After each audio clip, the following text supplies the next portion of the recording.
Hello mga kagandang buhay! Ang team po natin ngayon ay nag-prepare po ng ating mga baka para po mag-loading na po tayo ng isa na namang trip papunta po sa Cavite Slaughterhouse. At syempre, pinapainom nila at pinapakain ng ating mga baka. Meron po akong bit-bit na notebook ngayon mga kagandang buhay kasi 'di ba? Gusto nyong malaman yung recovery dun sa kontrobersyal na baka na nabili ni Kabeng Roger sa bakong 76,500 po yun. Akala ko nga 75K lang. So sabi ng buong team, mahal talaga ang pagkakabili. Sabi naman ni Kabeng Roger, talagang mabigat, may pamigat po ang karne. So binibiro niya tayo na 300 kilos yung recovery sa karne nun. Tingnan natin mga kagandang buhay kung magkano talaga o ilang kilo talaga yung inabot ng karne nun para ma-income reveal po natin. Another na naman po na basihan natin sa next time na pamimili ng ating mga baka. So meanwhile, dito muna tayo sa ating mga cowboys habang po nag-i-income reveal po tayo.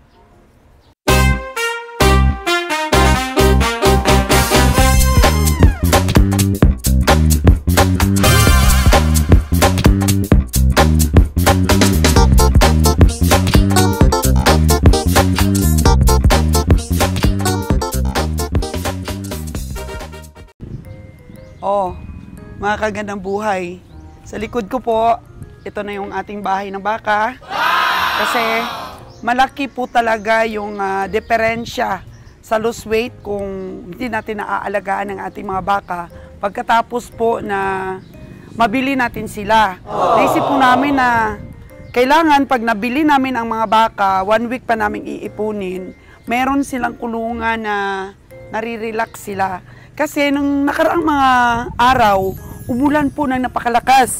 Tingnan niyo po ang aming sitwasyon dito. Masyado pong maputik, so yung ating pong mga baka hindi halos nakakapahinga. So yan po ay isa ding factor na naglo-lose weight ang ating mga baka before pa po sila i-transport papunta po ng Cavite Slaughterhouse. Pagkatapos po, yung isa pang problema, yung mga kumpay natin, tingnan niyo po mga kagandang buhay yung kumpay natin, binibili po natin ito. Ito po yung kumpay ng tubo. Ayan. Binibili po natin yan mga kagandang buhay. Hindi libre yung ating pagkuha. So lahat yan may presyo po mga kagandang buhay. Pag nilagay natin sa putikan, kasi nasa putikan po ang ating mga baka, kung wala silang bahay, hindi nila nakakain lahat. So akala natin nabubusog na yung mga baka natin sa pinapakain natin. Kagaya po nito mga kagandang buhay. Oh. Hindi po nila nauubos yan kasi inaapak-apakan nila na sasayang. So unlike po na meron tayong bahay dito, ito po mga kagandang buhay, meron po silang tig-isa-isang banyera. Ayan. Yung binabudget nating pagkain sa kanila, sure na sure po natin mga kagandang buhay na nakakain nila.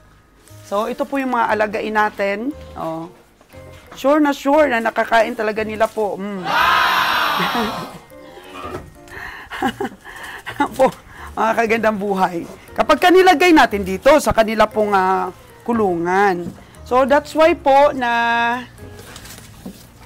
minsan nalulugi po talaga tayo sa pag-alaga ng ating baka. Hindi lang po naalagaan natin sila during that time ng transportation. Mas maganda pong may kulungan sila para po mas naalagaan sila. Habang nagre-relax sila at naghihintay po na makareach tayo ng 50 heads para po sa isang load.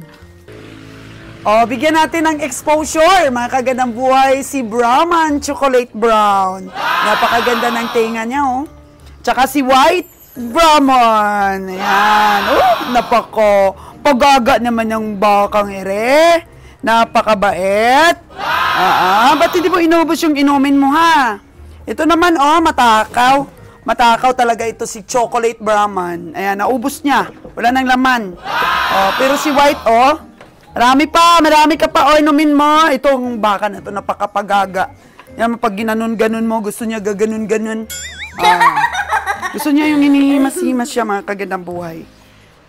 So, ang baka na yon para maalala ninyo, gusto ko pong rewind yung naging usapan namin ni Kabiyahing Roger habang kinikilatis ko yung nabili niyang, akala ko 75,000, pero 76,500 pala. So, sa stockyard, kinilatis ko. Tapos, medyo na, si Kabiyahing Roger, medyo na inis mo sa akin. Dahil siyempre, sinabi ko po na medyo mahal talaga. Tapos sinabihan ko po siya na dapat 60K plus lang ang bili niya. Kaya para po mabigyan kayo at ma-recall po ninyo yung baka na yon, panoorin po muna natin ang video doon po sa Bakong Livestock Auction Market. Saan yung isa pa? Yan, nabili mo rin yan kagabi? Ito yung sabi mo. Magkano ito?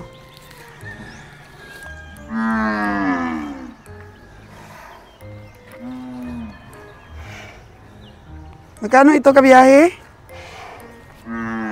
76.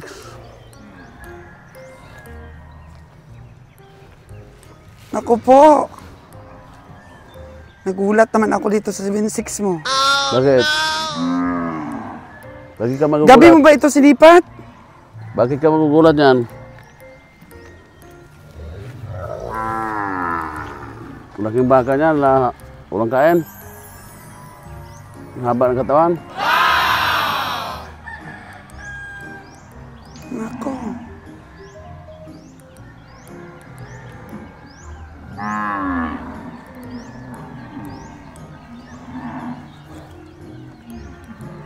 Pang saisintahan lang, kabiyahe. Yung nabili mong 75. Oh, no! Ito mo, walang tugtog. Nadali ka sa pagsipat na naman ng gabi. Bakit nadali?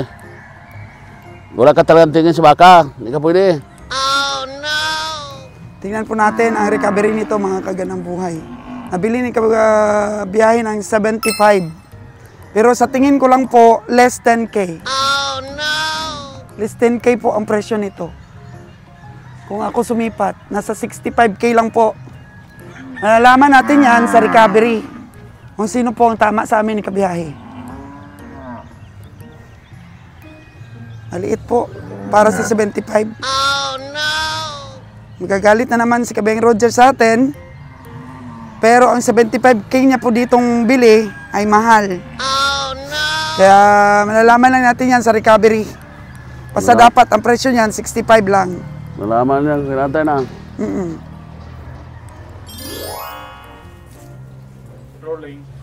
So, ito pong napier na to, mga kagandang buhay, inani namin kanina. O, ganito pa lang siya kahaba, o, yung mga tanim namin na napier. Kasi pag emergency talaga, ibabiyahe namin yung mga piniprepare namin mga baka. Wala tayong ipapakain. So, ang ganda, mga kagandang buhay, no? Kung meron tayong tanim. Kakatuwa, mga baka. So, yung mga tanim nating napier doon, inano natin, yung mga hindi tumubo ba, nilagyan ulit natin. Pag-aga talaga itong white na to. Oo. So, bumili po tayo ng shredder, si shredder na natin. Next time, yung ating pong mga pakain. Ayan, napaka-healthy po ng ating napier. Oo. So, yun, nakita na ninyo ang video natin para maalala po ninyo yung 76.5. Oo. Binibiro tayo ni Kabiyahing Roger kung magkano daw yung inabot nun. At ilan ang naging recovery sa karne. Sabi niya 300. Ano nga ba ang katotohanan? Eto, reveal natin. Yeah! Ang naging kilo nun, mga kagandang buhay, is 239 kilos. So, inabot lamang po ang kanyang buong halaga ng 76,480. Eh, magkano po yung bili natin? 76.5. So, lugi pa po ng 20 sa puhunan. Paano naman po ang kanyang expenses? Na 500 po dun mismo sa biyahe namin papuntang stockyard at 7,000 papunta po sa Maynila. So, of course, talo po tayo ng 7,520. So tama nga po ang aming usap-usapan na sa kay Kabiyang Roger naman ang truck, ay di, libre na lang sa pamasahe. Buti, 20 pesos lang yung nakuha sa puhunan. Pero hindi po worth it ang naging recovery po mga kagadang buhay. So minsan, napaka-effective talaga na pakinggan din yung mga usap-usapan ba ng buong team. Actually, sila pala ni Master Joel ang bumili nun. Ayan, sabi ni Master Joel daw, bili na baka mabili pa ng iba. So napakahirap po ng kompetisyon, mga kagandang buhay sa stockyard ng pamimili. At ito na naman nga po tayo. Anong nakaraan, naka-recover na yung ating pamimili. Ako po yung nag-manage nun and then nagbalik na si Kabiyay sa pamimili ulit. So, di pa na natin ma-perfect itong ating negosyong ito. Pero, syempre, tuloy-tuloy pa rin po kahit anong mangyari. Tuwang-tuwa naman po tayo sa ating mga alaga. Nabibigyan po tayo ng pagkakataon na makapamili ng ating mga alagain. At sabi ko nga, dahil magto 2 years na rin po kami dito, nagdidila. Gusto mo pa? Ayan, hanap tayo. Nagdidila, oh. Humihingi. Ayan, tingnan nga natin kung marumi. Napaka-sweet po itong bakang ito. Napaka-sweet. Parang baka po yata ito ni Sir Jaden. Oo, nakalimutan ko lang yung pangalan nito eh. Kay Sir Jaden ito, ang laki na. So, ang isang factor po na tinitingnan namin mga kagadang buhay, kasi nung nakarang araw, grabe ang ulan dito. So, napakaputik, hindi po namin napapakain ng sakto ang aming mga hayop. Kasi pag ilagay namin yung amin pong mga damo sa banyera, natatapon pa rin po sa putik. Hindi po lahat nakakain ng baka. So, talagang nirest po namin na mabigyan sila ng bahay para po maiwasan ng masyadong lose weight sa mga baka namin. Kasi hindi lang po yung kinoconsider natin yung magiging lose weight sa pagbiyahe ng baka, kundi dapat makapagpahinga sila habang hinihintay po yung 1 week na makapag-ipon po kami ng 50 heads of cows. Kaya ngayon po nakita ko, after the rain, talagang medyo pumayat po yung ating mga baka. Pero siyempre hindi naman natin sila pwedeng patabain pa, gawa ng hinihintay na sila po ng ating taga-Katay sa Cavite. At talaga ngayong pahirapan ang baka. Sabi nga ng mga taga-Luzon, hirap daw sila na mamili ng baka ngayon. Kasi siyempre, pumayat ang baka, ngayong nagtag-ulan, hindi mo nabibenta ng mga farmers para po makabawi sa katawan ng baka dahil hindi na po nahihirapan na maghanap ng mga pangkumpay. Kasi nga yung mga damo tumubo na rin. Diba nung umulan, yung napier namin biglang tumaas. Nakailang harvest na po kami mga kagandang buhay. And the rest of this place, pagka may bahay na dun sa taas ang ating mga baka, tataniman namin ng napier. So medyo maiba na po yung sistema ng livestock buying for slaughter namin mga kagandang buhay. That i-consider din po namin. I-consider din po namin yung pahingahan ng ating mga baka. Or kung pwede pa po silang ma-fattening ng 1 week para maka-relax.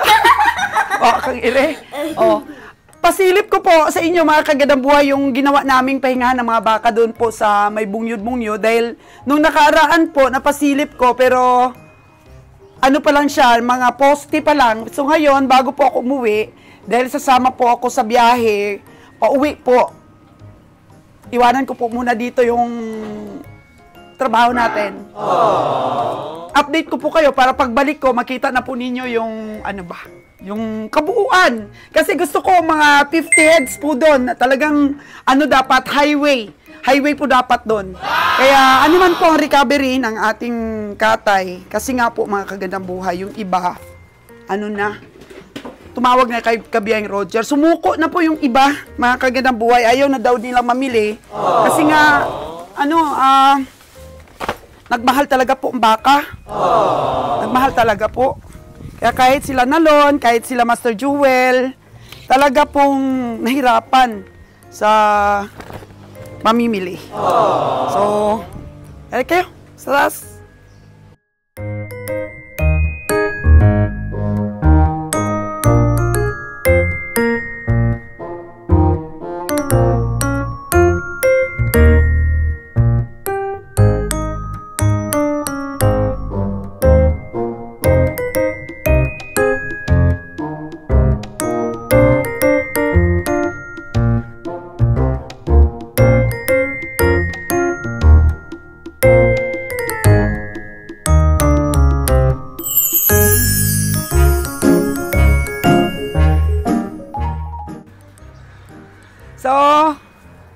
i-filter natin ulit, mga kagandang buhay. Kasi ayan na po siya, oh. Ayan na. Kakabitan na lang po ng yero ito. Malapit na pong kabitan. Ayan na. Oh. Tingnan niyo po yung tangke ng tubig namin, oh. Punong-puno na. Oh, patayin na, Lon. Oh, punong-puno na yung tangke ng ating tubig.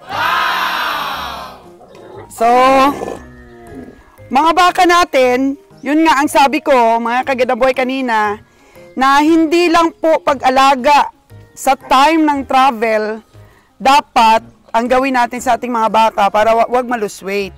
Kasi, syempre, nag-iipon kami ng baka. Marami kaming pinupuntahang mga livestock auction. Minsan, nagsisipat din po kami sa mga farmers. So, pagdating dito ng baka, at umulan, kasi tag-ulan na ngayon, naku, sobrang putik. Hindi na sila nakakakain ng maganda. So, napuputikan yung kanilang mga pagkain. So, kanina, doon po sa koral, may sari-sarili po silang banyera. Tapos, pag natapon yung kanilang pagkain, nandyan pa rin po sa sahig. Nasa, nasa kawayan pa rin po. So, nakakain pa rin nila yung mga natatapon na pagkain.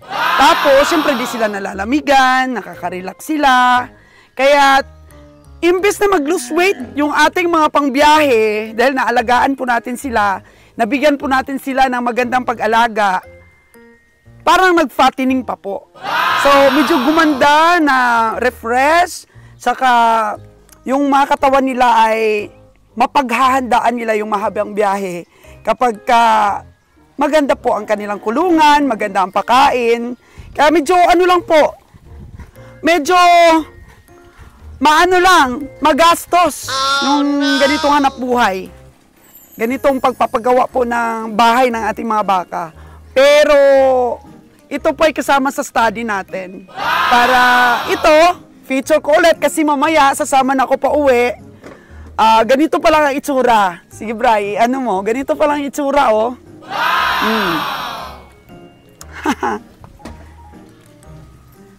Ayan po yung ating magigiting na mga panday. Kahit po sobrang init ng panahon, ayan pa rin po sila. Pag nalagyan nila ng bubong yan, medyo ayahay. Ang bilis nga po nilang magpanday. 5 sila. 2 araw lang nila, ganito na. 3 nila ngayon. So, makakalagay po tayo ng mga 50. Mga 50 po na baka yung target natin. Then sabi ni Kabeng Roger, dito, sabi ko nga, lagyan ng space. Dito po sa kural na ito, may isa pang building po ditong pahaba. Mula doon. Building ba hanggang papunta doon, mga kagandang buhay, lalagyan pa natin ng building. So, magagamit po talaga natin ng matalino itong lugar na to. At, sabi ko na nga, taniman natin ang napier dito sa baba. Lahat ng space dito na pwede, taniman natin ang napier. So, napakasayang ng tubig, oh. Oh, no! Punong-puno na. Ang ating tangke, hindi pa nila napapatay. Oh, no! So siguro, pagka nakalimutan, baka isang araw yan nakaganyan. Sayang. Sayang ang kuryente. Kasi pang kuryente yan, mga kagandang buhay. So sa mga OFW dyan, na laging nanonood sa aking mga vlogs, pwede rin po kayong mag-put up ng cattle fattening. Ayan. So, alam nyo, marami kasing klase ng investment. Dati, mga kagandang buhay, nung nag-upisa ako ng negosyo, tapos medyo kumita-kita, nag-invest po ako ng mga mamahaling bag, ino-order ko pa po doon sa mga online selling po sa Amerika, o di ba? Sa iba't ibang lugar doon na may mga MK, may mga coats, ganyan.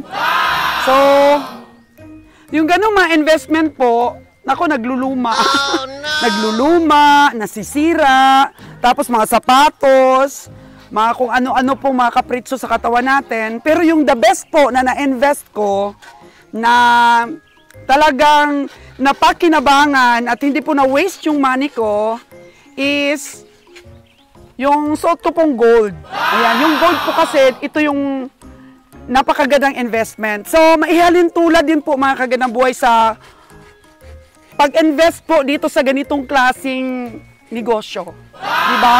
Kasi itong klaseng negosyo mga kagandang buhay is passive income po siya. So, yung pera natin, ingatan po natin mga kagandang buhay kasi may oras po kasi sa buhay natin na maganda ang pasok ng pera. May oras din naman po na medyo mag-iba po ang ihip ng hangin. So, medyo kumita yung kita natin, kubonte. Kung nakapag-invest po tayo ng habang tumatagal ay nagiging maganda yung income, napaka-bless po natin mga kagandang buhay.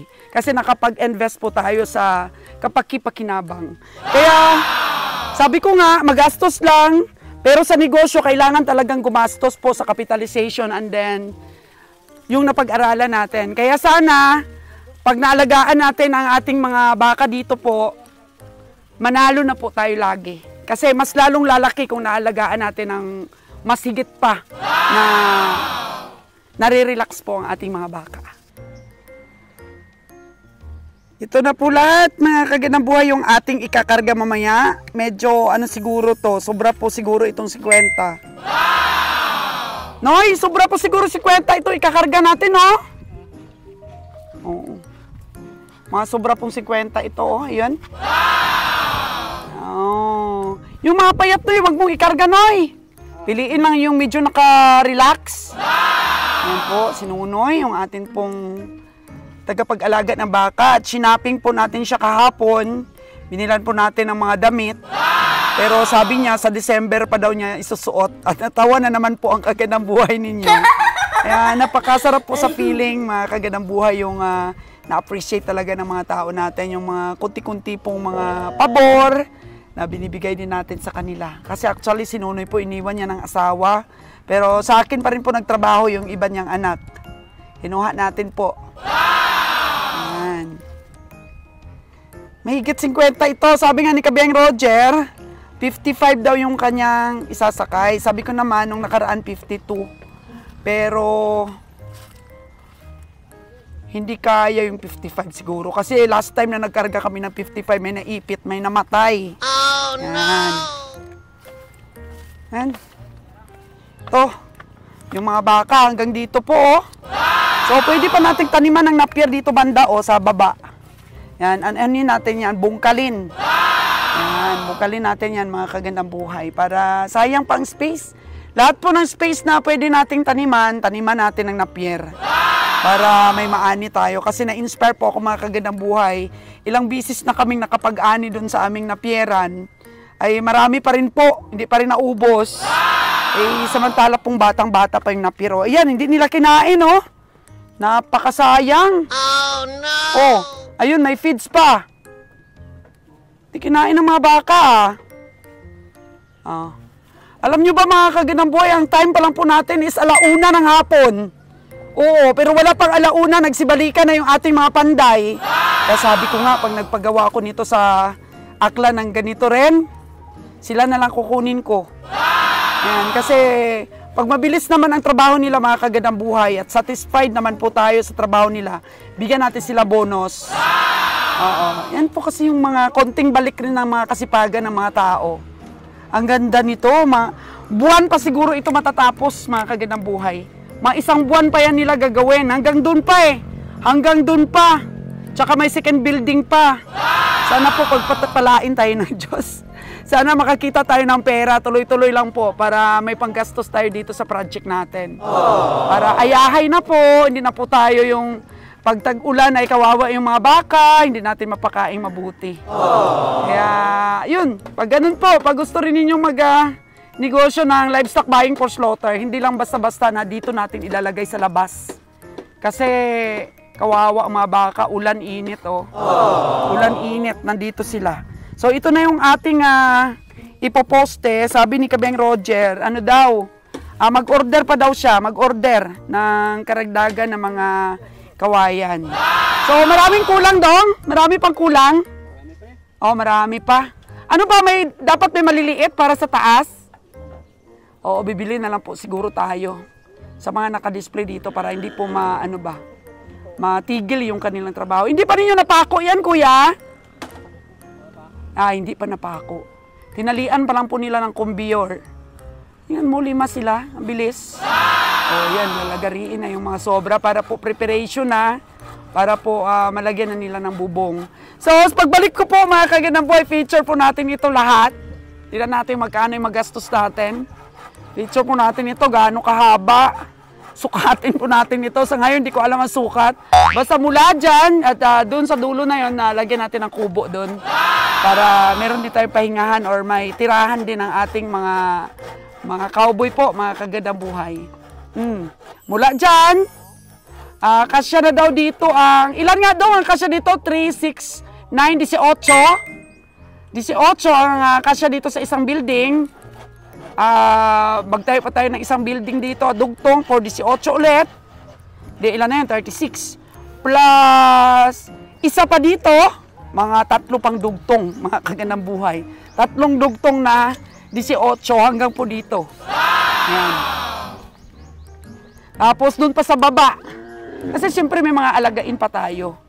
So kung mag-50 lang yung ating pangkatay, dapat meron talaga sila na para sa kanila yung 50 na yon. Plus pa may mga alagain tayo. Kaya nag-meeting po kami ng aking mga komprador, Kabiyahing Winnie, Kabiyahing Nalon, Master Joel, na kailangan po talaga tulungan ang mga cowboy natin dito na mag-alaga ng mga hayop. Hindi lang po na bilhin nila ang hayop ay wala na silang obligasyon. Maghintay na lang sila ng katay at kung magkano po yung kikitain nila.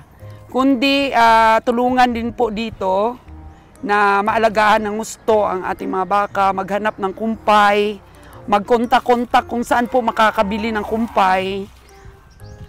Siyempre magtanim din dito. Oo.